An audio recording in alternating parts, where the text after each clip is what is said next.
बच्चों, इस भाग में हम आपकी हिंदी पाठ्य पुस्तक मसाकली के पाठ 16 में संकलित कविता जीवन नहीं मर सकता, जिसके कवि गोपाल दास नीरज जी हैं, के विषय में पढ़ेंगे। चलिए कविता प्रारंभ करते हैं। जीवन नहीं मर सकता, छिप छिप कर अश्रु बहाने वालों, मोती व्यर्थ लुटाने वालों, कुछ सपनों के मर जाने से जीवन नहीं मरा करता है। सपना क्या है नयन सेज पर, सोया हुआ आँख का पानी, और टूटना है उसका ज्यों आगे कच्ची नींद जवानी। गीली उम्र बनाने वालों, डूबे बिना नहाने वालों, कुछ पानी के बह जाने से सावन नहीं मरा करता है। माला बिखर गई तो क्या है, खुद ही हल हो गई समस्या। आंसू गर नीलाम हुए तो समझो पूरी हुई समस्या।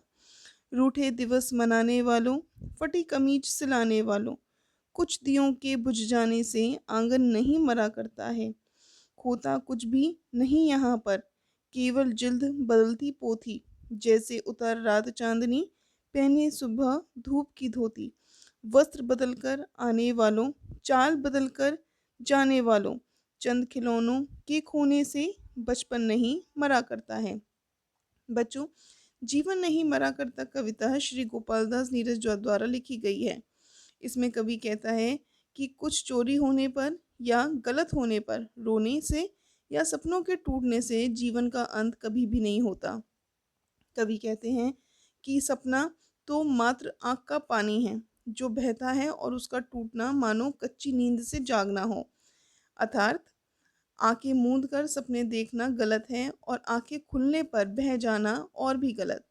कवि आगे कहते हैं कि चाहे कुछ भी हो जाए, सब बिखर जाए, पर रोना कदापि नहीं चाहिए, ना ही कभी हताश होना चाहिए, अन्यथा ये जीवन नरक लगने लगेगा।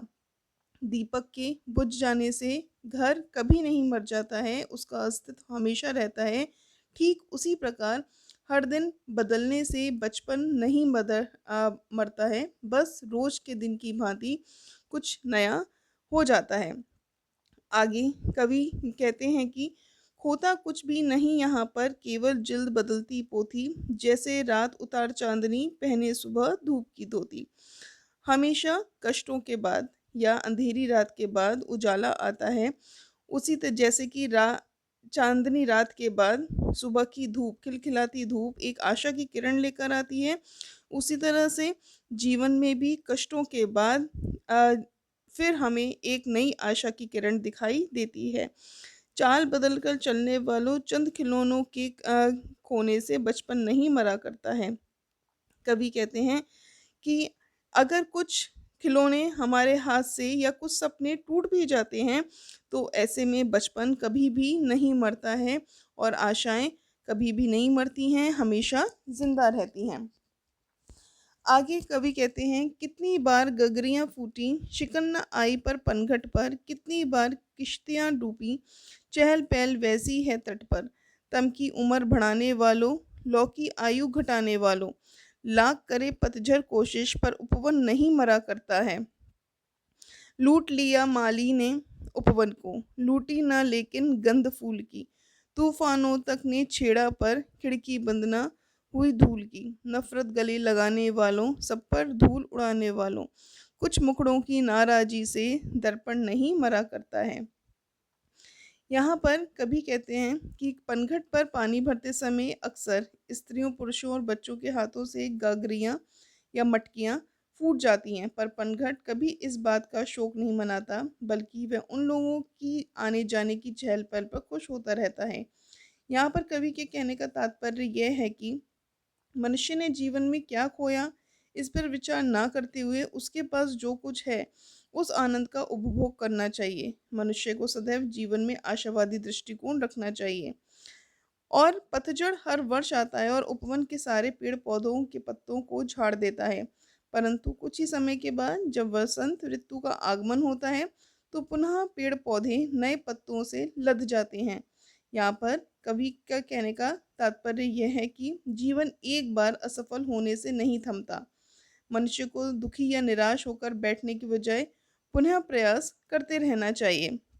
लूट लिया माली ने उपवन को, लूटी न लेकिन गंध फूल की। तूफानों तक ने छेड़ा पर खिड़की बंद ना हुई धूल की। नफरत गले लगाने वालों, सब पर धूल उड़ाने वालों, कुछ मुखड़ों की नाराज़ी से दर्पण नहीं मरा करता है। यहाँ पे लेखक कहते हैं कि और ऐसे तबके को संबोधित करते हुए कहते हैं, जो भ्रष्टाचार तथा अनैतिकता में लिप्त हैं, तो उनसे डरने की आवश्यकता नहीं है। अपने प्रतिद्वंदी के कारण लोग हमेशा भयग्रस्त रहते हैं और आगे निकलने या उसे गिराने का प्रयास करते रहते हैं। लेखक उन्हें पहले से ही आगाह करते हैं कि इस दौड़ में सम्मिलित वह नहीं है, अतः उन लोगों को उसे अपना प्रतिद्वंदी मानने की भूल नहीं करनी चाहिए। इसके साथ ही जो लोग यह समझते हैं कि वे भ्रष्टाचार तथा अनैतिकता में इनका साथ देंगे, उसमें उनकी हिस्सेदार बनेगा, तो यह धारणा भी उनकी असत्य है। इसलिए हमेशा उपवन से अगर अगर उपवन से अगर सारे फूल चुन भी रह जाएं, तो आशा की जो गंध होती है वो कभी भी समाप्त नहीं होती है। और कुछ मुखड़ों की नाराज़ी से दर्पण नहीं मरा करता है। यहाँ पर कहने का तात्पर्य यह है कि अगर कुछ लोग अनैतिकता समाज में अनैतिकता या भ्रष्टाचार फैला रहे हैं, तो सदाचारी लोगों की जो मानसिकता है या सदाचारी लोगों का जो अस्तित्व है, वो कभी भी खत्म नहीं होता है। बच्चों, इस कविता का आशय यह है कि मनुष्य को जीवन से हार नहीं माननी चाहिए। मनुष्य को सदैव आशावादी दृष्टिकोण अपनाते हुए प्रयास करते रहना चाहिए। बच्चों, इस कविता को आप लोग ध्यान से पढ़ें और इसे